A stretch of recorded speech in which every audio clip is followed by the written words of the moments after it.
On the Brian Murray Show this week, top 3 ways to lose a bidding war. How's the market? And the good, the bad, the ugly. It's Apple season. Welcome to the Brian Murray Show, a real estate show, New Jersey style.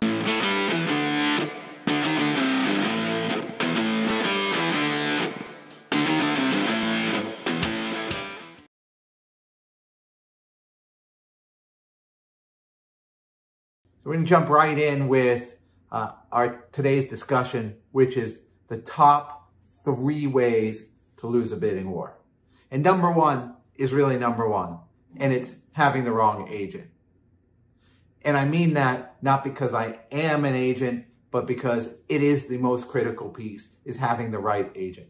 And what that means is the right agent that has the right relationships with other agents, that has the experience and the knowledge of the market and the situation of that particular seller, so that the package that you provide as a buyer to that seller is as strong as possible. And also that the reputation of the agent itself, him or herself, is really important, because ultimately at the end of the day, people do buy people.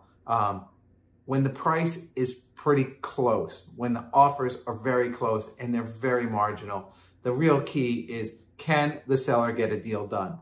And the agent knows, hey, if I've worked with that person many times over and I've gotten a smooth deal done, that's the person I want to use. Not the person that works for the discount brokerage who's getting paid by the hour, who might have gotten furloughed last month, is now back sort of in the business, but doesn't really have that breadth of experience. So number 1, it's the agent.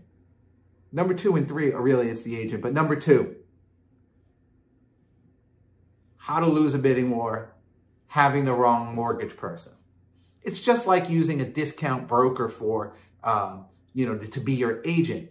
Using a something out of the box mortgage person is really a problem too. I'm not going to go into some of the big names, but there are the online players certainly are a way to lose a bidding war, because look, at the end of the day, you need to know that the seller, the only thing the seller really cares about beyond the money is that they close.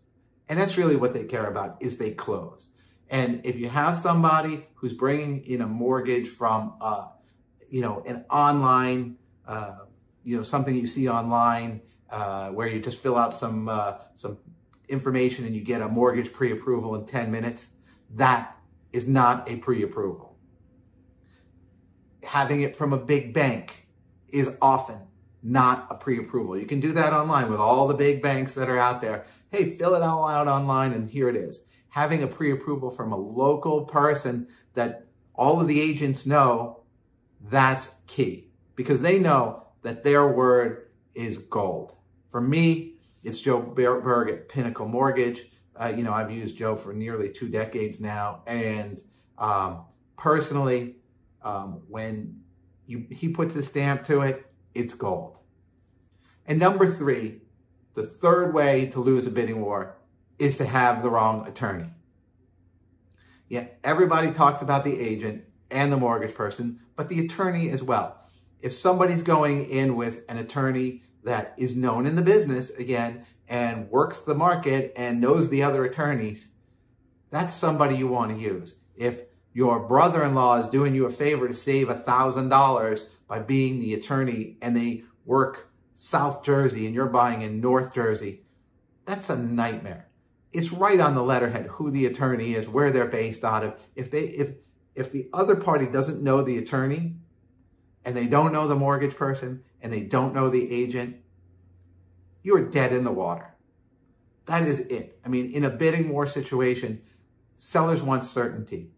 All things being equal, a lot of times in these bidding wars, the margins of the price differential or the overall package is razor thin between the winner and the loser, especially if there's 5 or more parties bidding. So having the wrong agent, the wrong mortgage person, and the wrong attorney is a great way to lose a bidding war.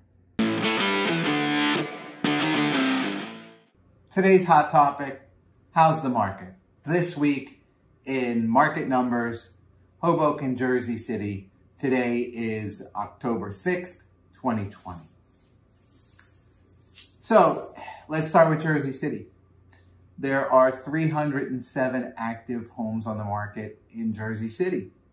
There are 39 that came on in the last week and 130 in the last month. So you're really looking at, about 9 weeks worth of activity that just came, based on what came on in the last week or so.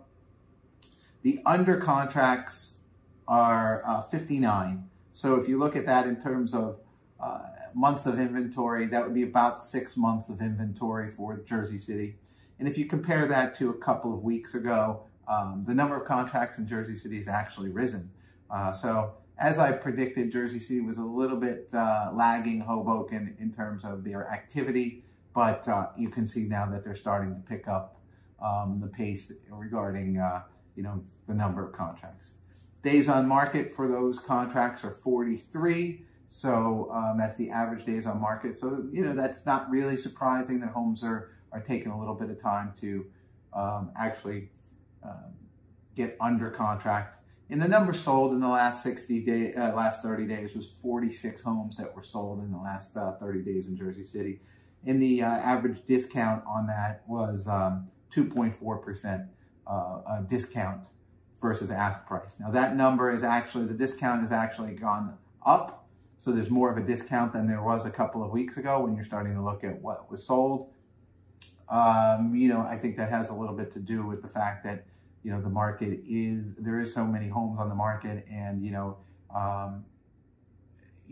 really looking at having to be a little bit more in tune with where the buyers are setting the market. In Hoboken, there's 380 condos on the market. This is exactly the same amount that there were 2 weeks ago. So I would say that number is flat.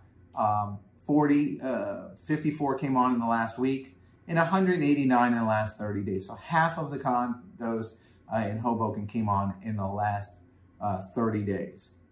Under contracts for the last month, there were 83, and that number dropped a little bit over the last 2 weeks for Hoboken. So, maybe Hoboken has sort of peaked in terms of its quote-unquote spring market. That's a real concern it should be a real concern for sellers right now, is that, hey, if that was the peak a couple of weeks ago, traditionally, starting the first, second week of November, we start to really get into that winter market, and there's a lot of homes here on the market. Days on market for those that went under contract was 34, so it did take over a month for a lot of those homes, and 60 of them did sell in the last 30 days. That means they actually closed in the last 30 days. So if you look at months of inventory, if you use under contracts, which is the real number, you're looking at about 4.5 months worth of inventory. So it's definitely climbing. And the discount in Hoboken this week was 2.1%, so slightly more of a discount than a couple weeks ago. Now that we're into October, into Q4, and honestly, we could talk about Q3 and look at some analysis of Q3, but I gotta tell you, that would be a giant waste of time. The fact is that if you look at where Q3 was, you have July, August, and September. July, we were just getting out of COVID. August was basically the new April, and September, maybe the new May. For Hoboken, for Jersey City, it really was a week or a month shifted over, maybe a month and 6 weeks shifted over. So looking at those Q3 numbers, does it really tell you anything? You can't compare it to last year because we just got out of COVID. It doesn't mean a thing last year or the last 19 years. Really, what we need to look at is what's happened in the last 2 weeks, what happened last week, what happened this week, to really see where this market is going, how healthy it is, how vibrant it is. Good news is that homes are being sold. The bad news is there are going to be a lot of sellers without a seat come the winter, if we have a traditional winter. So that's really where we are with Hoboken and Jersey City this week, October 6th, 2020.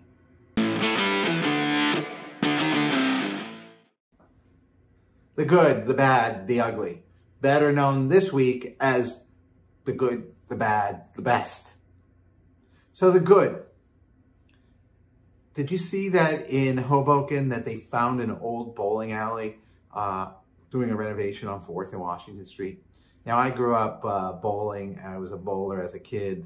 You know, I grew up in Massachusetts, so it was candlepin bowling. So it's like the pins are really tall and thin, and the balls are about the size of a softball.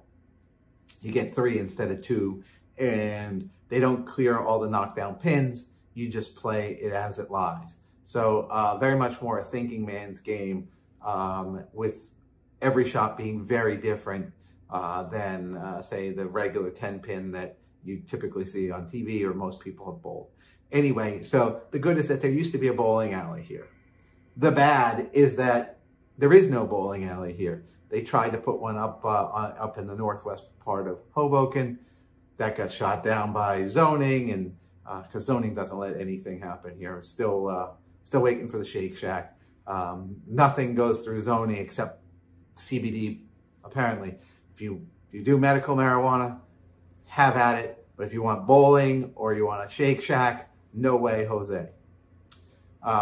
So that's the bad is that there's still no bowling. Love to see that come back, and maybe even candlepin bowling. It's great for kids. They really like it. They can manage the balls and that kind of thing. And the best, that it is apple season. So, you know, if you haven't been out there picking apples, definitely do that in the next couple of weeks, because it's going to be gone before you know it. And just like everything else in 2020, it seems to go by in a blink of an eye, and then where did it go? So what I'm leaving you with here on the show is my grandmother's apple crisp recipe. So if you do go pick some apples, there's a great recipe. I've only eaten that apple crisp maybe 1,000 times in my life. It's calorie-free. It's not calorie-free. It's calorie-free. It's not calorie-free. So enjoy that. And I'm going to leave you with a quote regarding apples. If you've never tasted a bad apple, you would never appreciate a good one. And I think that kind of applies to life in general. Realtors, accountants, wherever you go. You never had a bad one, you don't know what a good one is worth. This has been The Brian Murray Show. Thank you so much for watching. As always, all episodes of The Brian Murray Show can be found at themurraypropertygroup.com in the blog section. I do appreciate any likes, follows on social medias, comments on social media. You can find me on LinkedIn, Facebook, Instagram. I do appreciate that. And as always, if there's anything that you disagree with in the show, please reach out to me directly, and I'll show you why you're wrong.